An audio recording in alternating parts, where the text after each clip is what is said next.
Hello student, welcome to my channel legal knowledge to you. तो आज का जो हमारा टॉपिक है वो है article 20 of the Indian constitution, जो बेसिकली प्रोटेक्शन देता है कन्विक्शन से किसी अक्यूज को। तो आर्टिकल 20 तीन बातें बोलता है। एक तो है एक्स पोस्ट फैक्टो लॉ, दूसरा है डबल जियोपार्डी, तीसरा है सेल्फ इंक्रिमिनेशन। तो ये तीनों टर्म्स क्या है, इनके बारे में जानने से पहले हम ये जान लेते हैं कि हमारे देश में जो कानून बनाने की पावर है वो लेजिस्लेचर को होती है। और लेजिस्लेचर इन लॉज का जो इफेक्ट है वो फ्यूचर की डेट से भी कर सकती है और पास्ट की डेट से भी कर सकती है। इन्हीं दो तरीकों को रेट्रोस्पेक्टिव और प्रोस्पेक्टिव लॉज कहा जाता है।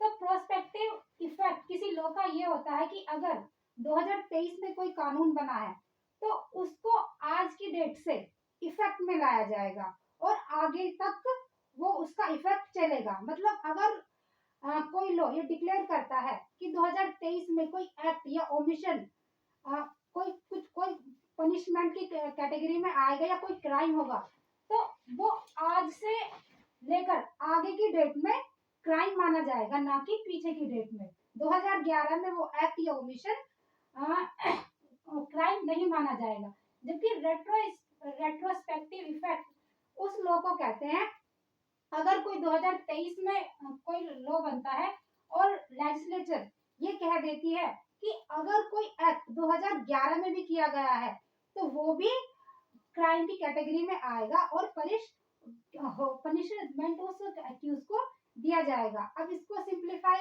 एक एग्जांपल से देखते हैं, जैसे कि मैरिटल रेप, जिसके बारे में अभी सुप्रीम कोर्ट में भी बहुत सारी पिटीशन डाली जा चुकी हैं।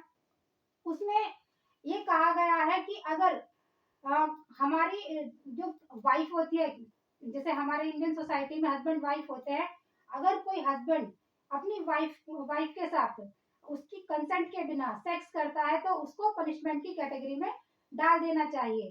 तो हमारा जो आईपीसी है उसका जो आर्टिकल 375 है वो इम्यूनिटी देता है किसी हस्बैंड को कि अगर उसकी वाइफ 15 साल से ऊपर की है तो और वो चाहे उसकी कंसेंट से या कंसेंट के बिना उसके साथ सेक्स करता है तो वो पनिशमेंट नहीं होगा।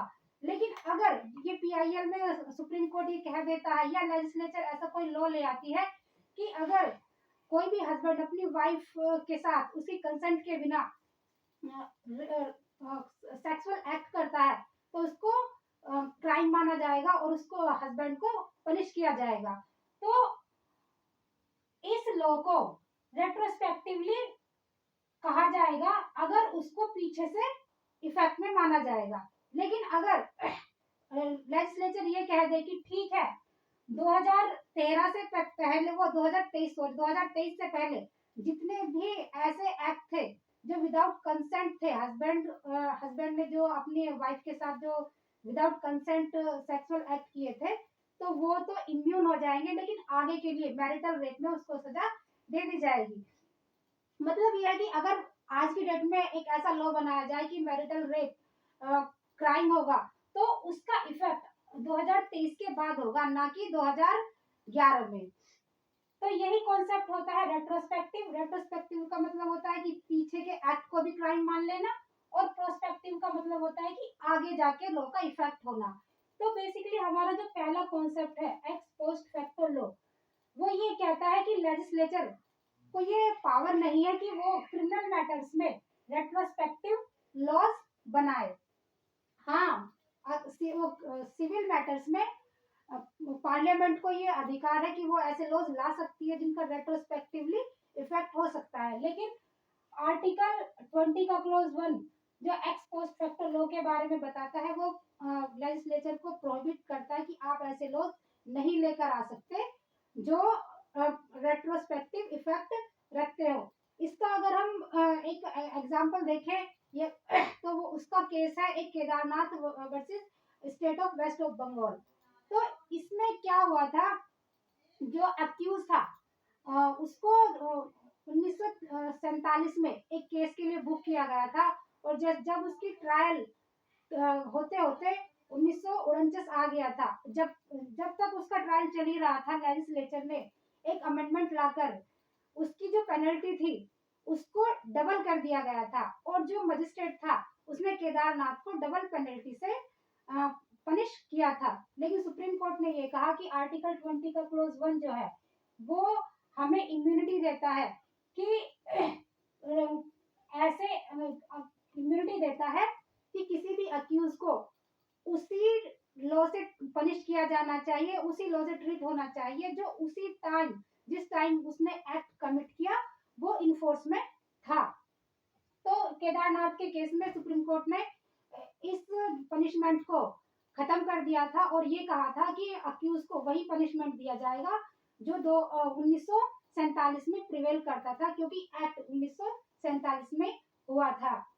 Retrospective x post facto law को समझने के लिए हमारा एक केस हो रहा है जिसको रतनलाल का केस कहते हैं। इसमें सुप्रीम कोर्ट ने ये कहा कि हाँ, बेसिकली जो लॉज एक्यूज को हार्म पहुंचाते हैं तो ऐसे लॉ मेकिंग पर तो लेजिस्लेचर को प्रोहिबिट किया गया है, लेकिन अगर कोई ऐसा लॉ है जिससे अक्यूज को बेनिफिट मिलता है तो ऐसे लॉज लेजिस्लेचर लेके आ सकती है। जैसे मान लिया किसी एक्ट के लिए 2011 में 3 साल की सजा थी और 2023 में पार्लियामेंट ने 1 साल की सजा कर दी उसी एक्ट के लिए, तो लेजिस्लेचर ऐसा कर सकता है और उस एक्यूज को 1 साल की सजा के लिए कंसिडर किया जा सकता है। तो बेसिकली जो हमारा एक्स पोस्ट फैक्टो लॉ है वो ये कहता है कि किसी भी अक्यूज को उसी पनिशमेंट से और उसी प्रोसीजर से गवर्न किया जाएगा जो उस टाइम प्रिवेल था, एग्जिस्टेंस में था और इन्फोर्स में था।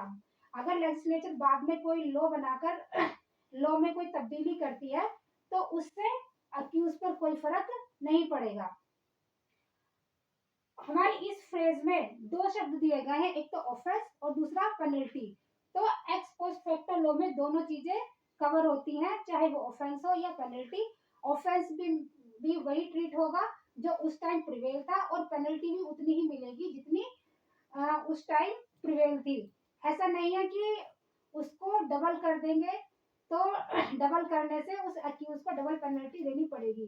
जो हमारी दूसरी टर्म्स है वो है डबल जियोपार्डी, जो ये कहती है कि किसी अक्यूज को एक ऑफेंस के लिए सिर्फ एक बार ही ट्राई किया जा सकता है और पनिश किया जा सकता है। मतलब no person should be punished twice for a same offence. अगर कोई पर्सन किडनैपिंग के लिए चार्ज किया गया है और उसका प्रोसिक्यूशन चला और बाद में उसको पनिशमेंट किडनैपिंग के लिए कर दिया गया, तो फिर उसके बाद में उसको दोबारा से किडनैपिंग के लिए चार्ज नहीं किया जाएगा। हाँ, अगर बाद में ही पता चलता है कि उस किडनैप पर्सन को डेथ भी कर दिया गया था और लेकिन उस टाइम डिस्कवर नहीं हुआ था, तो बाद में ऐसे पर्सन को जो किडनैपिंग से चार्ज किया गया था, पनिश किया गया था, उसको डेथ के लिए भी बुक किया जा सकता है। अब डबल जियोपार्डी के केस में 3 चीजें जरूरी होती हैं। नंबर 1, पहला एक अक्यूज होना चाहिए जो किसी ऑफेंस से मतलब उस पर किसी एलिगेशन हो किसी ऑफेंस को करने के लिए। ऑफेंस में एक्ट या ओमिशन भी आते हैं। एक्ट का मतलब होता है कुछ करना और ओमिशन का मतलब होता है कुछ ना करना। तो हमारे लॉ में क्राइम की डिफिनीशन कुछ करना ही नहीं है, कुछ नहीं करना भी ऑफेंस की कैटेगरी में आता है। तो सबसे पहले डबल जियोपार्डी का प्रोटेक्शन लेने के लिए सबसे पहले एक एक्यूज होना चाहिए, दूसरा उसका प्रोसिक्यूशन होना चाहिए एज पर लॉ, तीसरा उसको पनिशमेंट मिलना चाहिए, तभी हम डबल जियोपार्डी का प्रोटेक्शन ले सकते हैं। ऐसा नहीं है कि प्रोसिक्यूशन प्रॉपर तरीके से नहीं हुआ है और उसको पनिश कर दिया गया है, तो उस प्रोसेस में या उस कंडीशन में किसी व्यक्ति को डबल जियोपार्डी का प्रोटेक्शन नहीं मिल सकता। तीसरी जो हमारी टर्म है वो है सेल्फ इंक्रिमिनेशन। तो सेल्फ इंक्रिमिनेशन क्या होता है कि खुद के खिलाफ गवाही देना। तो हमारा लॉ ये प्रोवाइड करता है किसी अक्यूज को कि उसको अपने खिलाफ गवाही देने के लिए बाध्य नहीं किया जा सकता। ऐसा सिर्फ आर्टिकल 20 में ही नहीं दिया गया है, हमारी सीआरपीसी का आर्टिकल 161 या इंडियन एविडेंस एक्ट का आर्टिकल 24, 25, 26 ये भी ये कहते हैं कि अगर कोई एक्यूज अपने खिलाफ एविडेंस देता है तो वो इनएडमिसिबल होगा, उसकी कोई वैल्यू नहीं होगी। आर्टिकल 20 स्पेसिफिक कहता है कि अगर कोई इंसान अक्यूज है तो उसको पुलिस वाले या कोर्ट या कोई भी पर्सन उसको ये इस तरह से प्रताड़ित नहीं कर सकता या बाधित नहीं कर सकता कि आप अपने खिलाफ गवाही दीजिए या कोई ऐसा एविडेंस दीजिए।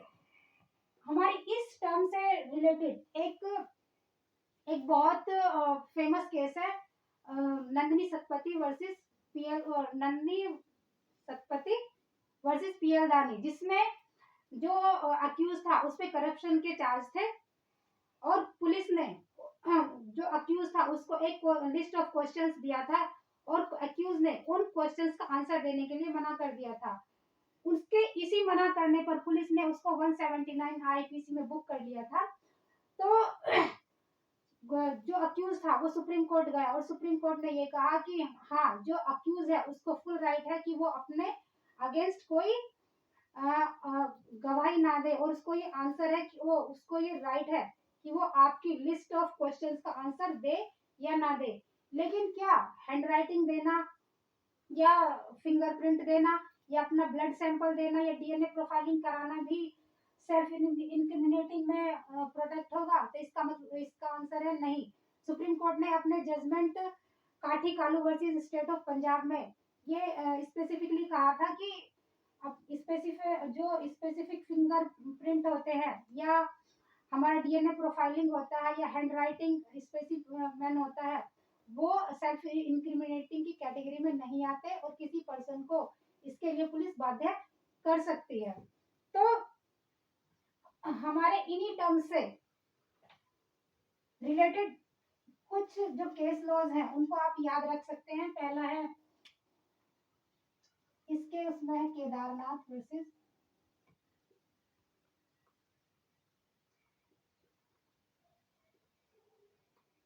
State of west Bengal.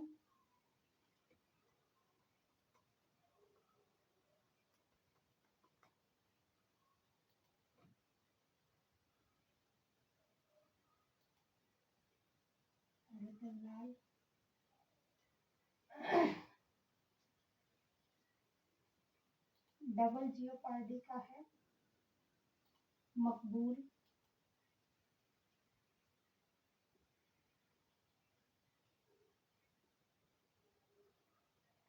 Hussain versus सी।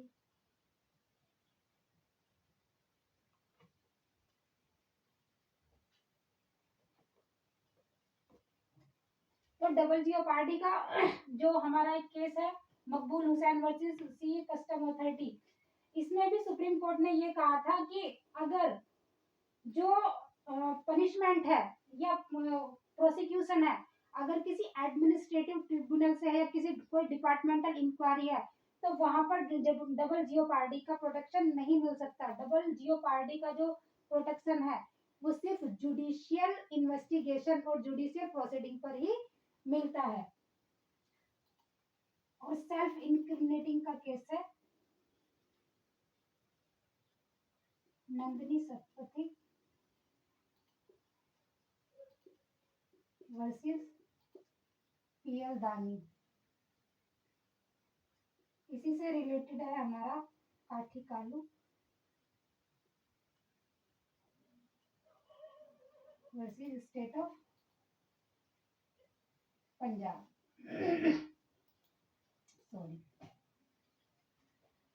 तो बेसिकली आर्टिकल 20 किसी अक्यूज को 3 चीजों से प्रोटेक्शन देता है, x post facto, double jeopardy और सेल्फ इंक्रिमिनेटिंग। अगर हम इन सब के लिए ये केस लॉज याद रखेंगे या मेंस राइटिंग में इन केसों को रेफर कर देंगे तो हमको अच्छे मार्क्स मिलेंगे। तो गाइज मैं समझती हूँ कि मैंने आर्टिकल 20 को अच्छे से एक्सप्लेन किया है और आपको समझ में भी आया होगा। अगर आपको मेरी वीडियो पसंद आई है तो प्लीज मेरी वीडियो को लाइक करें, शेयर करें, सब्सक्राइब करें। Thank you.